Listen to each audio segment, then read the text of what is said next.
श्री स्वामी समर्थ जय जय स्वामी समर्थ श्री स्वामी समर्थ जय जय स्वामी समर्थ श्री स्वामी समर्थ महाराजांच्या नामस्मरणाने आजच्या व्हिडिओला सुरुवात करूया।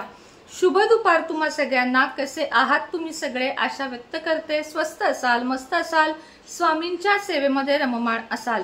आज आहे 11 नोव्हेंबर आणि नोव्हेंबर म्हणजे 11 तारीख आणि महिना पण 11वा।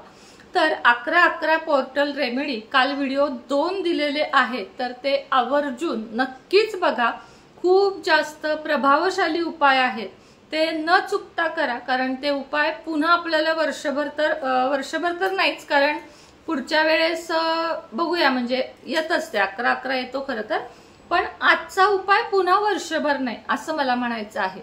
तर चला आजच्या व्हिडिओला सुरुवात करूया। आता उद्या आहे काळभैरव जयंती। सगळ्यात आधी मी काळभैरव जयंतीला कोणते उपाय करायचे असतात आणि त्या उपायांनी काय फायदा होतो हे तुम्हाला सांगणार आहे।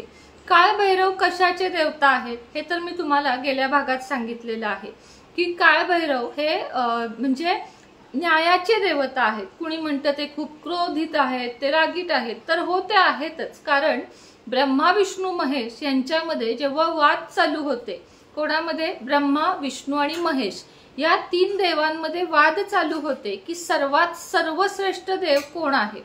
त्यावेळेस ब्रह्मांनी काय केलं की मीच सगळ्यात श्रेष्ठ आहे असे अहंकाराने बोलले। तेव्हा महादेव अत्यंत रागावले आणि म्हणाले की तुमचा अहंकार थोडा कमी करा। रागवून सुद्धा ते शांततेने बोलले। तेव्हा ब्रह्मदेवांच्या रागाचा कोप झाला आणि ब्रह्मदेवांनी त्यांचा अपमान केला। तेव्हा महादेवांना त्या अपमान सहन झाला नाही आणि त्यांनी रुद्र अवतार धारण करून त्यांचे जे 5वं मुख होतं ते छाटलं आणि त्याच रूपाला काळभैरव असं म्हणतात। म्हणजे काळभैरव हे महादेवाचंच रूप आहे, पण महादेव जेवढे शांत आहेत तेवढे क्रोधित आहेत हे आपल्या सगळ्यांना माहिती आहे। काळभैरव हे रागीट आहेत, क्रोधित आहेत, मात्र काळभैरव हे न्यायाचे देवता आहेत, शत्रूचा नाश करणारे देवता आहेत। शत्रू म्हणजे खूप मोठा शत्रू, ज्याचं तुम्ही काहीच वाकडं केलं नाहीये, पण तो तुमच्यासाठी सतत निगेटिव्ह विचार करतो, तुमच्या प्रगतीच्या आड येतो। असे प्रॉब्लेम ज्यांच्या कुणाच्या आयुष्यात असतील त्यांच्यासाठी उद्याचा दिवस खूप जास्त महत्त्वाचा आहे।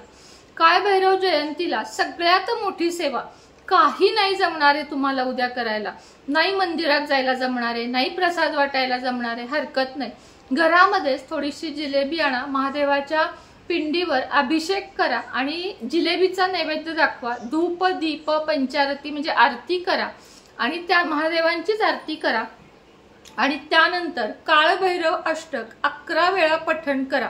खूप जोरात पठण करायचे, ज्यांना म्हणता येत नाही त्यांनी युट्यूबला लावून द्या।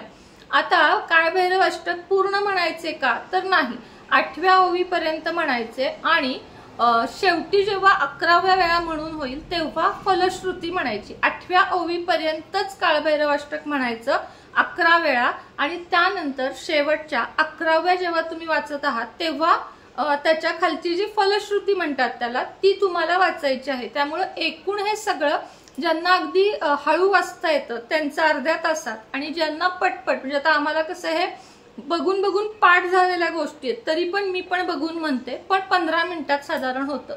रोज मी म्हणते तर माझं 1 ते 2 मिनिटात होतं।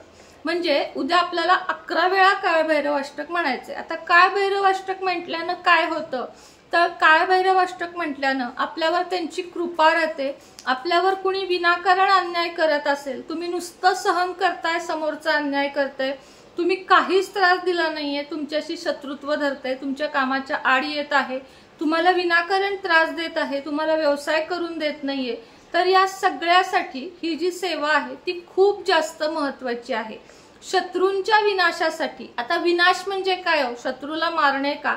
तर नाही, शत्रूंचा विनाश म्हणजे आपल्या आयुष्यातून शत्रूंचा नाश होणे, त्यांना काही व्हावं म्हणून आपल्याला काहीच करायचं नाहीये। तर महादेव म्हणजे काळभैरवांना लिंबू सुद्धा खूप आवडतं। एक लिंबाचा उपाय तुम्हाला मी आज सांगणार आहे, तो तुम्हाला करायचा आहे। काय करायचंय नीट ऐका। एक लिंबू घ्यायचं, ते मधून कापायचं, त्याच्यामध्ये तुम्हाला एका अर्ध्या कापलेल्या लिंबामध्ये 7 उभ्या लवंगा खोचायच्या, म्हणजे कुठल्या बाजूला? जिथून आपण रस पिळतो, वरचा पिवळा भाग नाही, आतला जो भाग असतो त्यामध्ये फुलवरती दांडाखाली अशा 7 लवंगा या दिशेला आणि 7 लवंगा या दिशेला अशा खोचायच्या। हे दोन्ही लिंबू दोन्ही हातात घ्यायचे आणि काळभैरवनाथांना घरातच, अगदी आपल्याला कुठे जायची गरज नाही, महादेवांनाच प्रार्थना करायची। शत्रू माहित असेल तर त्याचं नाव घ्यायचं, माहित नसेल मात्र तुमच्या आयुष्यात बरेच सारे अन्याय होत असतील तर काळभैरवनाथांना म्हणायचं की माझ्यावर कृपा करा आणि या लिंबासोबत, म्हणजे लिंबू निगेटिव्हिटी आणि लवंग पूर्णपणे खेचण्याचं काम करतं, तर माझ्यावरच्या अन्यायाला न्यायात बदला आणि माझ्यावर न्याय करा। बस एवढंच आपल्याला बोलायचं आहे। आणि हे जे लिंबू आहे ते 5 मिनिटं हातात ठेवायचं आणि त्यानंतर हे टाकून द्यायचं। झाडाखाली टाका, कुठेही टाका, हा कुठल्याही प्रकारचा उतारा वगैरे अंधश्रद्धा हा प्रकार नाहीये, त्यामुळे तुम्ही झाडाखाली टाकू शकता। तुम्हाला झाडाखाली टाकायला नकोसं वाटत असेल तर तुम्ही डस्टबिन मध्ये सुद्धा एका कागदात गुंडाळून टाकू शकता, कारण हे निगेटिव्हच झालेलं आहे। हे केल्यानंतर आपले जे हात आहेत ते मिठाने धुवायचे बरं का, मिठाने धुवायचे, कारण ही निगेटिव्हिटी आहे। हात मिठाने धुवायचे, थोडंसं कोमट पाण्यात मीठ घालायचं आणि त्यात पाय बुडवून बसायचं। ज्या वेळेस लक्षात ठेवा आपल्याला असं वाटतं की ही व्यक्ती माझ्या आयुष्यात नकोय, म्हणजे नाही वाटत आहे मला चांगलं ही येऊन गेल्यावर, तर ती व्यक्ती येऊन गेली की आपले हात मिठानं धुवायचे आणि आपले पाय मिठाच्या पाण्यात थोडं बुडवून ठेवायचे। आणि हे जे पाणी असतं ना ते झाडांना वगैरे नाही घालायचं, तर हे टॉयलेट मध्ये टाकून द्यायचं। आपला संपूर्ण ओरा क्लीन होतो या उपायानं। हा फक्त उद्याच करता येतो असं नाही, कुठला मिठाचा, लिंबाचा उद्याच करायचा आहे। आणि मिठाचा जो उपाय आहे ना तो तुम्ही प्रत्येक शनिवारी मला करून सांगा की तुम्हाला असं हलकं फील होईल, की असं जे जडत्व येतं कधीतरी, किंवा डोक्यात मुंग्या येतात, डोकं दुखतं, राग येतो, चिडचिड होते, किंवा एखाद्याचा त्रास होतो पण आपल्याला बोलता येत नाही, आपण सहन करून करून घुसमटलेलो असतो, तर ह्या सगळ्यातनं तुम्हाला हलकं झाल्यासारखं वाटेल।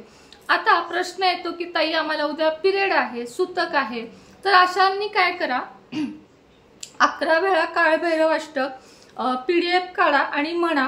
आणि जर म्हणायला जमत नसेल तर 11 वेळा ऐका, मनोमन मानसिक पूजा करा की हे काळभैरवनाथा मी तुम्हाला फुलं वाहिली आहेत, मी तुम्हाला नैवेद्य दाखवला आहे, म्हणजे जे काही जी तुमची पूजा आहे। आता काळभैरवनाथांना काय आपण स्नान वगैरे घालत नाही, त्यामुळे मी तुम्हाला शेंदूर लावला आहे, बुक्का लावला आहे, गुलाल लावला आहे, हे जी सगळी पूजा असते, पुष्प अर्पण केले आहे, धूप लावला आहे, दिवा लावला आहे, इमारतीचा नैवेद्य दाखवलेला आहे, इमरतीचा, तर हे सगळं बोलायचं। ही झाली मानसिक पूजा, त्यांचं ध्यान करायचं आणि 11 वेळा काळभैरव अष्टक म्हणायचं।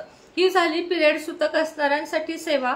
आणि लिंबाचा उपाय सुद्धा ज्यांना पिरियड आहे ते करू शकतात, मात्र देवापाशी न बसता। आणि मिठाचा उपाय तर सगळेच करू शकतात, म्हणजे कोणीही, पुरुष स्त्री, म्हणजे काय म्हणतात त्याला, पिरियड आहे सूतक आहे सगळ्यांनी करू शकता।